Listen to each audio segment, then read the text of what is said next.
Hello everyone. Last class में हमने mercantile law के बारे में शुरू किया था। अभी हम उस टॉपिक को आगे बढ़ाते हुए बात करेंगे कॉन्ट्रैक्ट की। आज की क्लास में हम डिस्कस करने वाले हैं valid contract and it's element. सबसे पहले जब हम कॉन्ट्रैक्ट की बात करते हैं तो माइंड में आता है कि एग्जैक्टली कॉन्ट्रैक्ट है क्या। कॉन्ट्रैक्ट क्या है? What is contract? Contract is an agreement creating and defining obligations between the parties. ये डेफिनेशन पर्टिकुलर दी हुई है। अदरवाइज हमें समझ में आता है कॉन्ट्रैक्ट के बारे में हम बात करते हैं कि जब हम एग्रीमेंट हो रहा है दो पार्टीज़ के बीच में तो कॉन्ट्रैक्ट है। बट डेफिनेशन क्या है? एग्रीमेंट होना मतलब ऑब्लिगेशन भी पार्टीज़ के बीच में डिसाइड हो जाए। So contract is an agreement between the parties. अब जो ये एग्रीमेंट है ये कैसा होना चाहिए? ये एनफोर्सेबल बाय लॉ होना चाहिए। अब एनफोर्सेबल बाय लॉ नहीं होगा तो वो कॉन्ट्रैक्ट माना ही नहीं जाएगा। तो कॉन्ट्रैक्ट का एक एसेंशियल एलिमेंट है ये, ठीक है।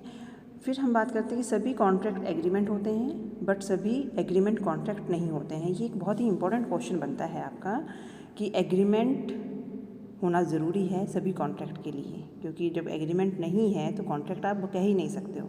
लेकिन सभी एग्रीमेंट कॉन्ट्रैक्ट हों, सभी एग्रीमेंट एनफोर्सेबल बाय लॉ हों, ऐसा ज़रूरी नहीं है। अगर एनफोर्सेबल बाय लॉ है तो वो कॉन्ट्रैक्ट बन जाएगा।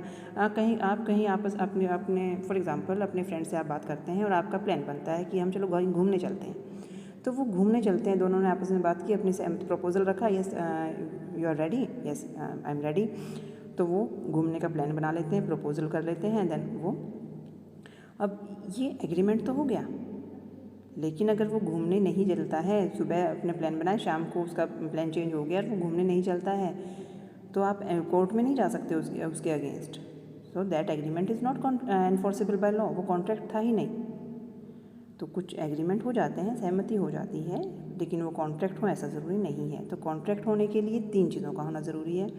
एग्रीमेंट का होना ज़रूरी है, कॉन्ट्रैक्चुअल ऑब्लिगेशन का होना ज़रूरी है। एग्रीमेंट में ना कि दोनों पक्षों के बीच में एक ऑब्लिगेशन, दायित्व, कंसिडरेशन होता है, ऑब्लिगेशन होता है, वो होना ज़रूरी है। और तीसरा, वो लॉ के अगेंस्ट एनफोर्सेबल होना चाहिए। अगर वो एग्रीमेंट फुलफिल नहीं हो पाएगा तो आप लॉ की हेल्प ले सकते हैं, कोर्ट की हेल्प ले सकते हैं, ऐसा भी होना ज़रूरी है, ठीक है। सो कॉन्ट्रैक्ट के लिए तो 3 चीज़ों का होना ज़रूरी है, बट एग्रीमेंट के लिए कॉन्ट्रैक्ट एग्रीमेंट जो है अपने आप में एक वाइड टर्म है, वाइड स्कोप इसका है कॉन्ट्रैक्ट की बजाय। फॉर एग्जांपल कॉन्ट्रैक्ट तो बिजनेस से रिलेटेड हो सकते हैं, जिसमें ऑब्लिगेशन होगा, लीगल ऑब्लिगेशन अराइज होने चाहिए, लॉ के अंडर एनफोर्सेबल होना चाहिए। लेकिन एग्रीमेंट तो कैसे भी हो सकते हैं, जैसे अभी हमने एक बात की। तो एग्रीमेंट धार्मिक कोई हो सकते हैं, कल्चरल कोई इवेंट है, शादी में जाने का प्लान हो रहा है, तो वो भी एक एग्रीमेंट है। जब दो पार्टीज के यहाँ इन्विटेशन आ गया और आप उस इन्विटेशन को एक्सेप्ट कर लेते हैं तो it's also an agreement. But वो कॉन्ट्रैक्ट ऐसा ज़रूरी नहीं है। तो agreement can be religious, cultural, social और मॉरल। कोई लीगल ऑब्लिगेशन उसमें अराइज नहीं होता, ठीक है। Then it can not become, जब तक लीगल ऑब्लिगेशन अराइज नहीं होगा तो वो कॉन्ट्रैक्ट नहीं बन सकता। तो हम ये कह सकते हैं ना कि भाई सभी एग्रीमेंट कॉन्ट्रैक्ट हो ऐसा ज़रूरी नहीं है, क्योंकि लीगल ऑब्लिगेशन नहीं होंगे तो कॉन्ट्रैक्ट हुआ ही नहीं। लेकिन सभी कॉन्ट्रैक्ट एग्रीमेंट हो ऐसा ज़रूरी है, क्योंकि कॉन्ट्रैक्ट के लिए तो आपस में बात होना, एग्रीमेंट होना, प्रपोजल होना सब ज़रूरी है। तो ये कॉन्ट्रैक्ट के बारे में हम डिस्कस कर रहे हैं। कॉन्ट्रैक्ट क्या है? एग्रीमेंट है जो कि लॉ के अंडर एनफोर्सेबल हो और कॉन्ट्रैक्चुअल ऑब्लिगेशन अराइज करे। अब जो हम अभी एक मेन इंपॉर्टेंट हम बात करते हैं कि all contracts are agreement but all agreement are not contract. ये एक और इम्पॉर्टेंट क्वेश्चन बनता है, तो ये आपको बहुत अच्छे से करना है, अपनी बुक से भी प्रॉपर नोट्स इसके आप प्रिपेयर कर लें कि सभी कॉन्ट्रैक्ट एग्रीमेंट हैं। इस चैप्टर में हमने जो कल क्लास ली, आज हम ले रहे हैं, इसमें ये सबसे इम्पोर्टेंट पार्ट है कि सभी एग्रीमेंट कॉन्ट्रैक्ट हों ऐसा ज़रूरी नहीं है, लेकिन सभी कॉन्ट्रैक्ट एग्रीमेंट होने चाहिए। एग्रीमेंट का एक प्राइमरीली एसेंशियल एलिमेंट है कॉन्ट्रैक्ट का, जब हम एसेंशियल एलिमेंट की बात करते हैं तो। सेकेंडली अभी हमने लीगल ऑब्लिगेशन की बात की, और तीसरा एनफोर्सेबल बाय लॉ। ये तीनों चीज़ें एक कॉन्ट्रैक्ट में होना ज़रूरी है। An agreement is termed as contract only when it is enforceable by law. अब कुछ एग्रीमेंट जो कि लीगल ऑब्लिगेशन पार्टीज़ पर नहीं इम्पोज करते हैं, ये एग्रीमेंट कॉन्ट्रैक्ट नहीं हो सकते। कितने ही एग्जाम्पल इसमें आप पढ़ सकते हैं, ठीक है। जैसे मैंने इनविटेशन की बात की, दो फ्रेंड हैं, अरुण ने अपने फ्रेंड वरुण को चाय पर इनवाइट किया, उसने इनविटेशन एक्सेप्ट कर लिया, तो ये तो आपका सोशल ऑब्लिगेशन, सोशल एग्रीमेंट हो गया, कॉन्ट्रैक्ट नहीं हुआ है। अभी दोनों ही पार्टीज़ का इरादा कोई इसमें नहीं, लीगल ऑब्लिगेशन अराइज करना नहीं है, और इसमें जो सोशल और मॉरल ऑब्लिगेशन है वो अराइज होगा, लीगल ऑब्लिगेशन अराइज नहीं होगा। ठीक है, तो ये जो सेइंग ऊपर है, all contracts are agreement but all agreements are not contracts, ये 2 पार्ट में आप इसको अच्छे से डिस्कस करेंगे। तो जब आप फर्स्ट पार्ट बताएंगे ऑल कॉन्ट्रैक्ट्स आर एग्रीमेंट, तो उस केस में आप ये सभी चीज़ें बताएंगे। ठीक है, अब बात आती है essential element of a valid contract की। वैलिड कॉन्ट्रैक्ट के एसेंशियल एलिमेंट क्या है? तो सबसे पहली चीज़ एग्रीमेंट का होना ज़रूरी है। एक वैलिड कॉन्ट्रैक्ट के लिए एसेंशियल एलिमेंट है, सबसे पहले एग्रीमेंट का होना ज़रूरी है। एग्रीमेंट में भी हमने अभी पिछली क्लास में डेफिनेशंस पढ़ी थी, एग्रीमेंट की डेफिनेशन, प्रपोजल की डेफिनेशन, एक्सेप्टेंस की डेफिनेशन। वो तो प्रपोजल रखा जाए, 2E के अकॉर्डिंगली प्रपोजल होना चाहिए और देन उसको एक्सेप्ट करना चाहिए, तभी एग्रीमेंट होगा, वैलिड कॉन्ट्रैक्ट माना जाएगा। सेकंड आपका एसेंशियल एलिमेंट आ जाता है कॉन्ट्रैक्चुअल कैपेसिटी ऑफ पार्टीज़। अब ये बहुत ज़रूरी है, जो पार्टीज़ आपस में एग्रीमेंट कर रही हैं, कॉन्ट्रैक्ट कर रही हैं, उनकी वो उस कैपेसिटी में भी हों कानून के हिसाब से। मतलब वो कैपेसिटी कौन सी है कि वो एज ऑफ मेजोरिटी हो, उनकी वो वयस्क हों, मेजर हों। सेकेंडली वो साउंड माइंड हो उनका। ठीक है, तो और थर्डली वो उनको किसी भी लॉ के अंडर, स्टैट्यूट के अंदर नॉट सुटेबल फॉर कॉन्ट्रैक्ट्स और ऐसा कुछ डिक्लेयर ना किया गया हो, अनुबंध करने के अयोग्य घोषित ना किए गए हों, तो उस केस में ये आपका कॉम्पिटेंसी में आता है कि पक्षकारों में जो अनुबंध करने की क्षमता है वो होनी चाहिए। ठीक है, वो मेजर होना चाहिए, वो साउंड माइंड होना चाहिए और उसे किसी भी लॉ के अंडर डिस्क्वालीफाई ना किया गया।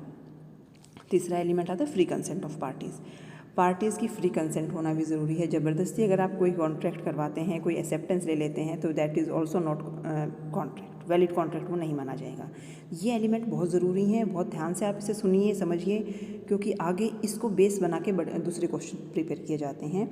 तो आपको ये एलिमेंट टिप्स पर हो जाने चाहिए कि फ्री कंसेंट भी पार्टीज़ की होनी ज़रूरी है।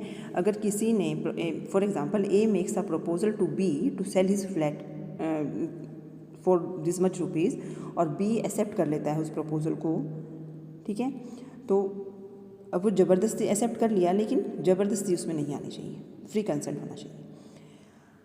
Fourth one is lawful consideration and legal object.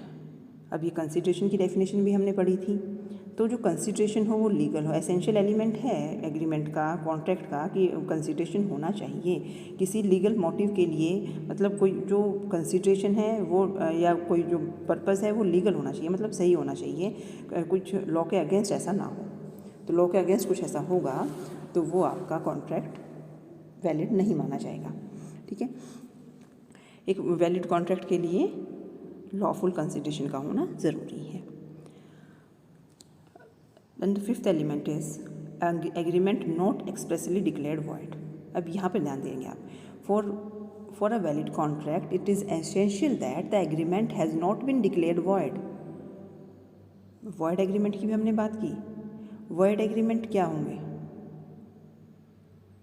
जो कि पॉसिबल ही नहीं है, एनफोर्सेबल बाय लॉ नहीं हो पाएगा। ठीक है, तो वो चीज़ें